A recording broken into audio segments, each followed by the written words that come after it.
Hey, IOSTUX here, #1 private Overwatch coach and owner of iostux.com, and former coach for multiple contenders teams such as XL2 Academy and Uprising Academy. There's a big difference between playing to climb and playing to improve.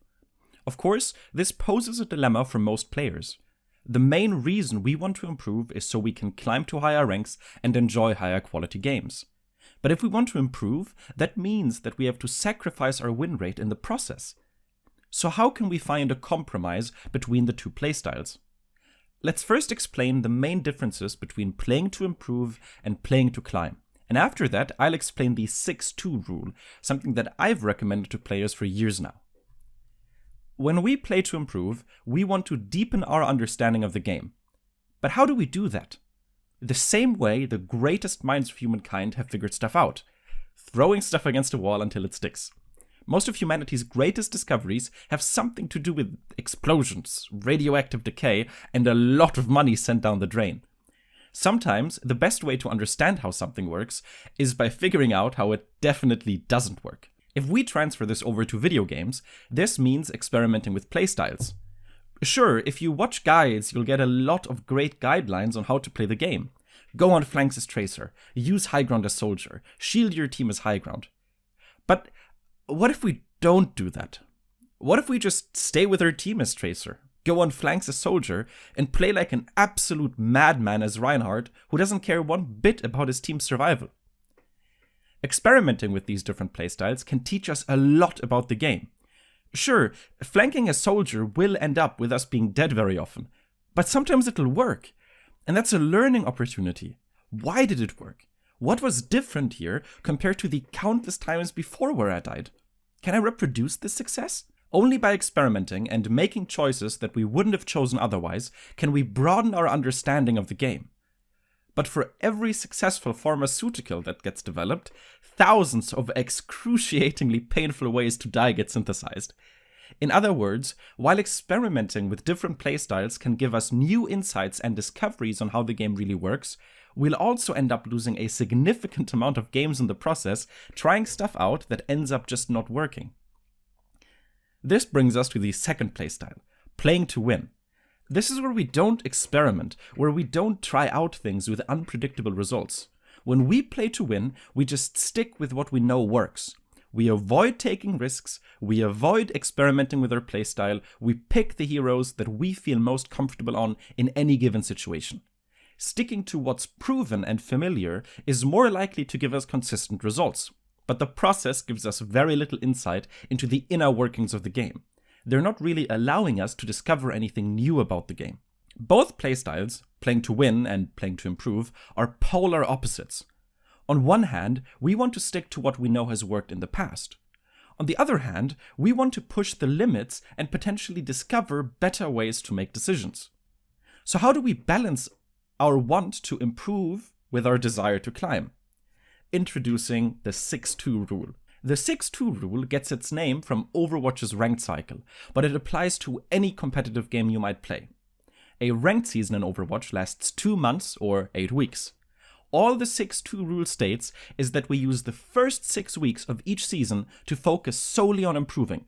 We don't care about our SR at all. We don't care about winning games. All we want is to make sure that every game we play teaches us something new about the game.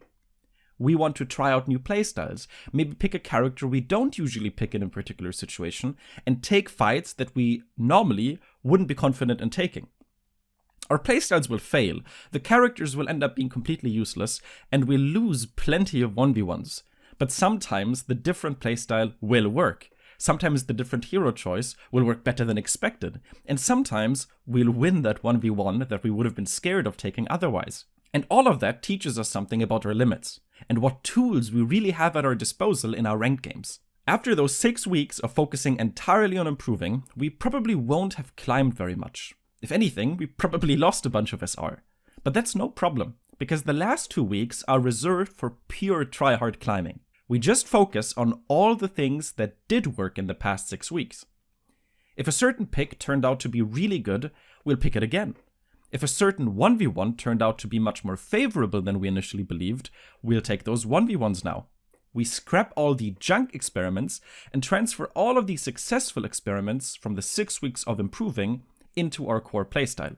And most importantly, potentially losing some SR can actually be very beneficial in those last 2 weeks.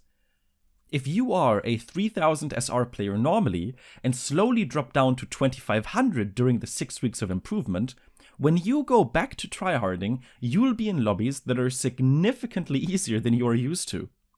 This is similar to Rock Lee taking those ankle weights off in Naruto. Not only do you face weaker opponents than usual, you also are a much better player overall.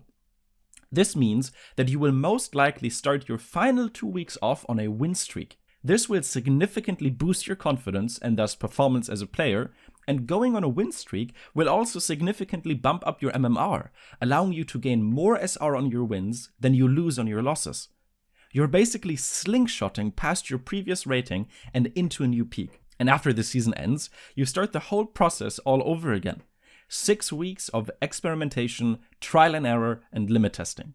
And then go full tryhard in the last 2 weeks of a season to test out what you've learned and push for a new rating peak. This way, you can eliminate a lot of ranked anxiety and become comfortable with the fact that sometimes you'll try out stuff and lose. Ultimately, this is exactly how high-level scrims work. During my time in Overwatch Contenders, and even when spectating the scrims of Overwatch League teams, both teams would usually just try out stuff, different comp structures, limit testing, experimenting with comps and playstyles. And then during the actual tournament matches, they would enter the play-to-win mode. Winning scrims was never a priority for any of the pro teams I have worked with. Scrims were all about maximizing practice and discovering better ways to play the game. And if that's the most optimal way to approach practice for pro teams, it's the best way to approach improving as a player. If you enjoyed this video, make sure to like the video and consider subscribing. If you are interested in becoming one of the over 2,500 players I've coached in my career, check out iostax.com to book a coaching session or subscribe to the Phoenix Pass. My name is Iostax, and I'd like to thank you for learning.